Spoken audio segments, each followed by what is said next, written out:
So I decided to take a road trip today. This is Sunday, July 18th, and I've ended up somehow, I don't know if there was any pre-planning, to my bookish utopia, which is about a little over an hour away from me. And I thought I would take you on my expedition, so hope you enjoy. And let's face it, I should probably get at least $500 for my 2 little tiny bags of books to turn in for credit.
So, I have a pile of used books that I hauled, that I acquired, and I'm going to show you some that I bought the other day. These are not from today's trip, but I wanted to include them because this stack is all used books, and they were cheap, cheap, cheap because that's what I am and that's what I look for.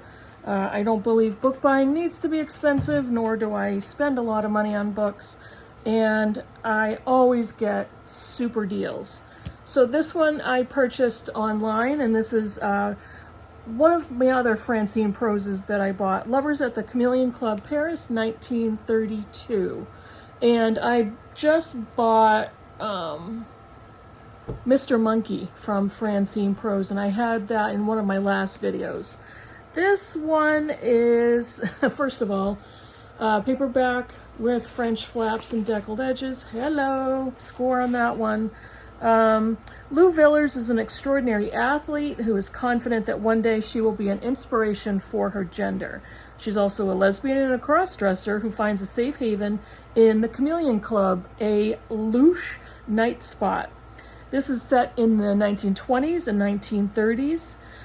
She abandons her job to become a race car driver, hovering on the brink of success, and then falls in love with the German driver Inga, and is soon ensnared in a web of flattery and lies that will warp her earnest desire for love and approval into something more sinister, collaboration with the Nazis. And I was really looking at Prose's novels, and I just picked out a few that I thought I would start with.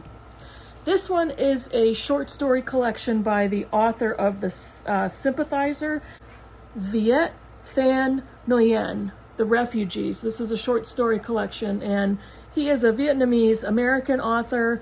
The Sympathizer won the 2016 Pulitzer Prize. He's got a brand new novel out that I don't remember the title of, even though I saw a copy at the bookstore that I was at today. I will write the title here at the bottom of my screen. So this is short stories, as I said twice. It's a collection of powerful stories written over a period of 20 years, set in Vietnam and America. I have the Refugees. No, this is the Refugees. I have the Sympathizer also in paperback, and it's a red and yellow that matches this cover design. So I was really happy to find that. Used copy.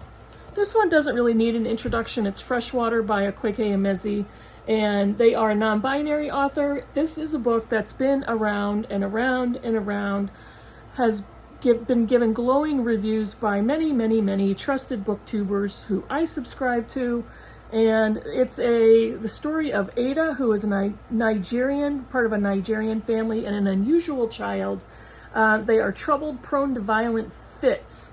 And this book has quite a bit of magical realism and kind of fantasy aspects to it. She travels to America for college. A traumatic event on campus crystallizes the selves into something powerful and potentially dangerous, making Ada fade into the background of her own mind as these alters, now protective, now hedonistic, move into control. There's a lot there with, like I said, magical realism, alternate identities, different personalities, traumatic events, and this I think I had on my Kindle. I started to read it, or I tried to read it, and I didn't get very far, and I put it down, and I don't know why. I never went back to it. So when I found this super duper, almost brand new paperback copy, grabbed it. I do buy a bunch of Kindle books if they are on Kindle deals, but I much prefer the hard copy book. This one is nonfiction. It's kind of a memoir. It is The Reason I Jump by Naoki Higashida. This is a book written by a 13-year-old boy with autism, and he uses an alphabet grid to communicate. And this book is his thoughts about having autism and being a teenage boy. He worked with, it's translated from the Japanese by K.A. Yoshida and David Mitchell. And again, he's a boy with autism who doesn't communicate like a typical 13-year-old boy would. He uses an alphabet grid and technology in order to communicate. So this book is kind of a marvel of what he was able to accomplish. And a lot of these submissions, in this book, they're a combination of essay and memoir. They kind of present like that. There's some artwork in there. And I've had this on my Kindle TBR for a long time, so found it for a couple dollars. And I have this book already. This is a classic, but I love the version. This is Dracula by Bram Stoker. And it's kind of like this fabric cover, and it has this elastic over it. And it's the complete text of Dracula, which I may read for Victober. But I really liked this format in this edition. I have a copy of Dracula in one of the old Barnes & Noble paperback editions. And when you open it up, the text is in that super dark, not Times New Roman. It's like the little old-fashioned font. I'll write it here. And it's very hard to read, so I really liked that one. This was another book that I received online. This is a beloved Europa edition. See? And this is If I Had Two Lives by Abigail N. Rosewood. This is, let's see, I don't believe, no, not translated, written in English. She is a Vietnamese American author. She was born in Vietnam and lived there until she was 12. And she was, as a child, isolated from the world in a secretive military encampment with her imposing, distant mother. She turns for affection to a sympathetic soldier and the only other girl in the camp, forming two friendships that will shape the rest of her life. And I really am interested in that one. When I buy used books online, I always look for conditions of like new, almost new. Sometimes I will buy a book that says very good because all of those conditions are so subjective. But I lucked out with a lot of these books that I found online. That was one of them. These were 5. I bought 7 books at the used book superstore. I'm not going to show you 2 of them because they have to do with the super secret. book project that I'm going to be doing, but I have 5 other books that I want to show you. 4 of them are used. One of them was new, but it was a book that had just come out in paperback. It wasn't published in hardcover, so it's more affordable. This one I thought was another score. This is practically brand new. It is Nagar Javadi's Disoriental in, again, the Europa edition. This is another one that's been around for a while. It was circulating on BookTube all last year. This is Camilla Sadr fled Iran with her mother and sisters at the age of 10 to join her father in France. Now in her 20s, sitting in a fertility clinic in Paris as she awaits life-changing news. Camilla is inundated by memories of her ancestors' reminiscent. Oh my gosh, it's that word that I can't say. Reminiscences. There we go. And if you haven't been watching my channel for very long, I have a video that I posted months ago with an intro with my blooper of trying to pronounce that word.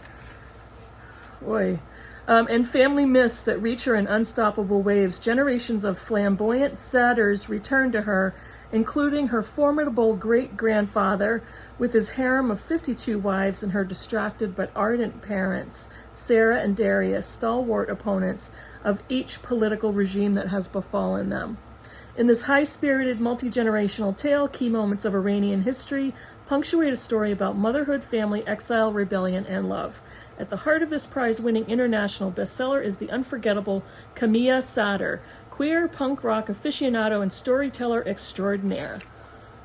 Look at that cover. Really pretty.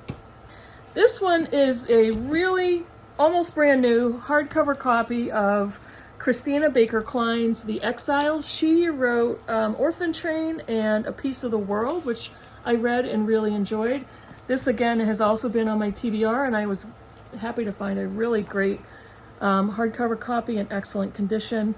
Evangeline is a London governess seduced by her employer's son. She finds herself pregnant and is arrested and put on a trumped-up charge, and she is going to be sent to Newgate Prison. She's there for months, and then they decide she's going to be exiled to the land beyond the seas, which is Van Diemen's Land in Australia. But she also realizes that she will end up giving birth on this disgusting slave ship. She meets a couple of other passengers who are also considered prisoners. One of them is fortunately a midwife. And they end up in Australia, and there's some discussion in here about colonialism and Indigenous people in Australia and lands being stolen. So that one's a really interesting one. This is the only nonfiction I bought. It is Text Me When You Get Home by Kayleen Schaefer. This is a book about female friendship, but one of the other things about it is when women go out together, we are hyper vigilant about, let me know when you're home safe. Text me when you get home safe. Text me when you're in the house. And that's what we do for each other. And part of the blurb is talking about Schaefer includes her own history of grappling with a world that told her to rely on men before she realized that her true source of support came from a strong tribe of women. And I had seen this on a couple of other channels and was really interested in that one. This one is a paperback copy of Bunny by Mona Awad, and I've seen this everywhere and I wanted to try it. This is kind of a campus novel. Samantha Heather Mackey is repelled by the rest of her graduate fiction writing cohort at New England's elite Warren University. And then it's a kind of a cliquey group of girls who all call each other Bunny. That's going to be interesting. She receives an invitation from the bunnies to the smut salon. It's all sounding a little more weird and weirder and interesting, so I'm going to try it. And lastly, this is the only one that I bought new, but it was the right price, and this is Casey McQuiston's One Last Stop. Last year I read and really enjoyed Red, White, and Royal Blue, and this is her next novel. I've been waiting to pick this one up because it's time for another romance. This is the story of August and Jane. They meet on, I think they meet on the train or in a subway or on a subway platform. It is a time travel romance between two young women, August and Jane, and plot ensues, and the time travel aspect gonna be fun. I really think I really think I'm gonna like that. Heard a lot of really good things about it so far. That's it. That's my used book haul. I had a great time. Jackpot! I did not get $500, but I did get 30. So I only spent $20 more. Woohoo! Great time. No, I did not make $500 for my, I think I brought in 10 books for credit. I brought in 10 books that most of them probably cost me $1 to maybe $2 each. And I got $30 in store credit for 2 small grocery bags filled with books. So, thanks so much for watching. I hope you enjoyed it. Hope you liked the book haul. I don't think I've done one in a little bit, so it was time. Very timely video. Thanks for watching, and I'll see you in the next video. Bye, everybody.